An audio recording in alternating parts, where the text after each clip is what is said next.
Hey, what's up guys, it's Fisayo here, and I've been using the Infinix Note 5 for quite a while, and in this video I'll be unboxing the Infinix Note 5 since we haven't done that on the channel already, and I'll be talking about what the features are on this device. I'll also be explaining Android One as well, and if you haven't, do check out my first impressions video of the Infinix Note 5 with the card up above or the link in the description. The Note 5 hasn't gone on sale just yet, but I'll be giving away one device to a subscriber, so please make sure you like and share this video, and also make sure you're subscribed to the channel. Without further ado, let's get to the video. Get on your horse and ride. Rolling deep, coming girls with me, popping champagne at the top of the limousine. When you open the box of the Infinix Note 5, you are first of all greeted with a note from Google's Google Assistant with a mini onboarding experience. You get the Note 5 itself, which we'll get to in a bit, and then you have the SIM ejector tool on the envelope, which has the warranty card or the customer service card, a screen protector, and the user manual. In the box, we also have a flexible case to help with fingerprints on the glossy back of the Note 5, and then we have the charging cable, headphone, and then the fast charge power adapter. Taking the wrap off the front, you're greeted with a 6-inch panel, and taking the wraps off the back, you have the all glass looking back. Setting up the Note 5 took a little over a minute, and from there we're greeted with that stock looking Android UI. But before we go further, the first thing I'd like to talk about is the design. On the one hand, it looks shiny and attractive, but on the other hand, it could be a disadvantage for some, especially because of its looks. It attracts a lot of fingerprints, and it's definitely slippery, but it's just plain attractive to look at and very nice in the hand as well. The second feature we're going to be looking at again is the display.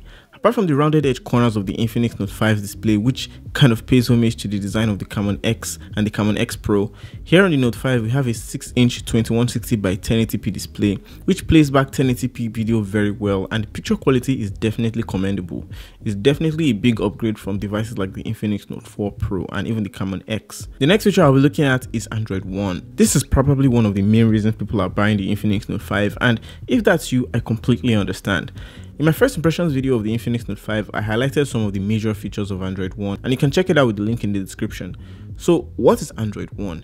Essentially, with Android One, firstly, you are getting features closer to Android P, like advanced battery usage, which basically with AI, you get to prioritize your most used apps on your phone.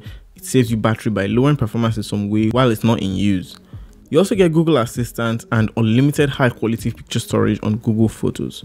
You also get Google Lens, which I demoed in my previous video. You simply point the camera at an object, text, place, or anything, and you get more information on it. Android One devices are loaded with stock Android apps, and Google promises security and up to 3 years of updates from the time the device is manufactured.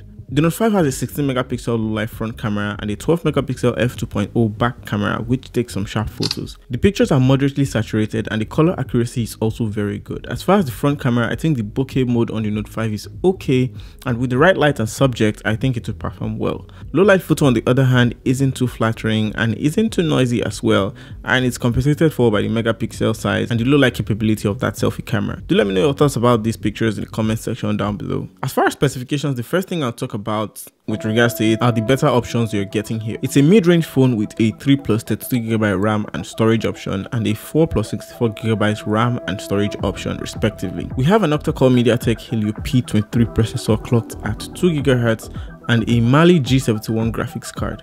I ran some benchmarks on the Note 5 on Geekbench, and we have a single core score of 771 and a multi-core score of 3377. The single core score was the least on the scale on Geekbench, but the multi-core score was ahead of devices like the Nexus 6P, the Samsung Galaxy Note 4, and almost comparable to the Xiaomi Mi 5 with the Snapdragon 820.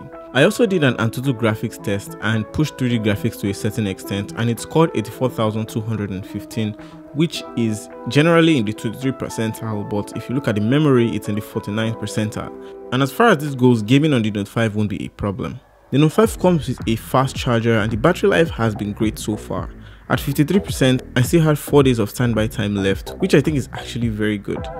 Sound quality on the Note 5 is also okay. It's not stereo speakers, but it also gets loud, and here is a sample.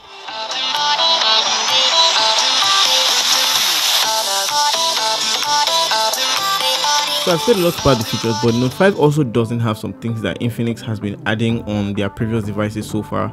First off, there is no Face ID or Face Unlock feature like the Hot S3. I'm not sure if it will be coming with an upgrade, but we'll have to see about that. Secondly, there is no XOS on here, but since the whole idea of this Note 5 with Android One is the pure Android experience, we'll see how far Infinix goes with that. There was no Google Lens on my unit when I initially launched the device, but when I searched for an update, I actually found it there, and a couple more updates, but there was no sight of Face Unlock anywhere here.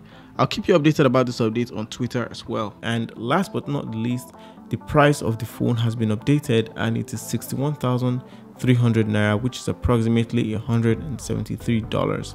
But the question still remains, is it worth it to you? Thank you so much for watching this video, guys. It's been quite a while. If you want to win this Note 5, please check the link in the description for the details and also my social media. Please make sure you're subscribed to the channel, you've liked this video, you've commented on this video, and also please share this video to anyone you know that might need information about the Infinix Note 5 who might want to actually purchase this device. Thank you for watching again, and I'll talk to you guys in the next one.